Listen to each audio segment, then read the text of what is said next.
Наш край славится своей глубокой любовью к кофе, и на набережной Сухума всегда витает восхитительный аромат этого терпкого напитка. Меня зовут Диана Диана Возба, Возба, я представительница приехала из компании Гагры. «Гагра Я Кофе», представляю приехала в компанию «Гагра столицу с Кофе». целью реализации своего проекта «Кофейная Абхазия».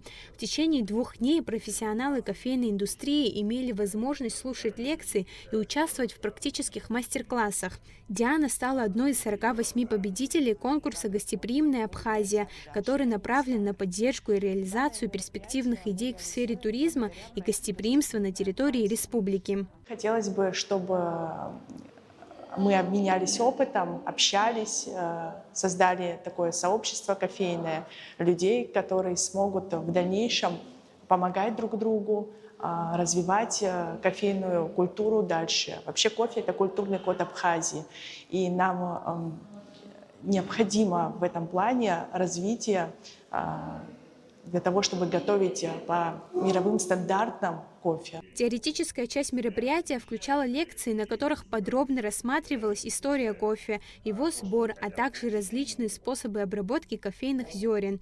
Участники также углубились в этапы приготовления кофе. Лекция прошла в формате открытого диалога с участниками. Диана Возба рассказала о том, как во время повышения квалификации в Санкт-Петербурге она встретила одного из ведущих экспертов кофейной индустрии. Вдохновленная его знаниями и опытом, она решила пригласить его в качестве спикера для своего проекта. Ферментация – это процесс поедания бактериями сахаров, которые есть в этом продукте. То есть, чем больше сахаров, тем активнее идет процесс у нас, и тем дольше этот процесс у нас идет. Ферментация виноделия. Цель данного мероприятия заключается не только в обучении правильной техники варки кофе, но и в создании единой и уютной атмосфере, где баристы, владельцы различных кофеин и ресторанов, а также все те, чья деятельность связана с кофейной индустрией, могли бы познакомиться, наладить связи и поделиться опытом, который будет полезен в бизнесе и карьере. Мы варим там очень вкусное кофе, но, конечно же, хотелось бы, чтобы для наших клиентов мы хотим лучше, стараемся узнавать новую информацию.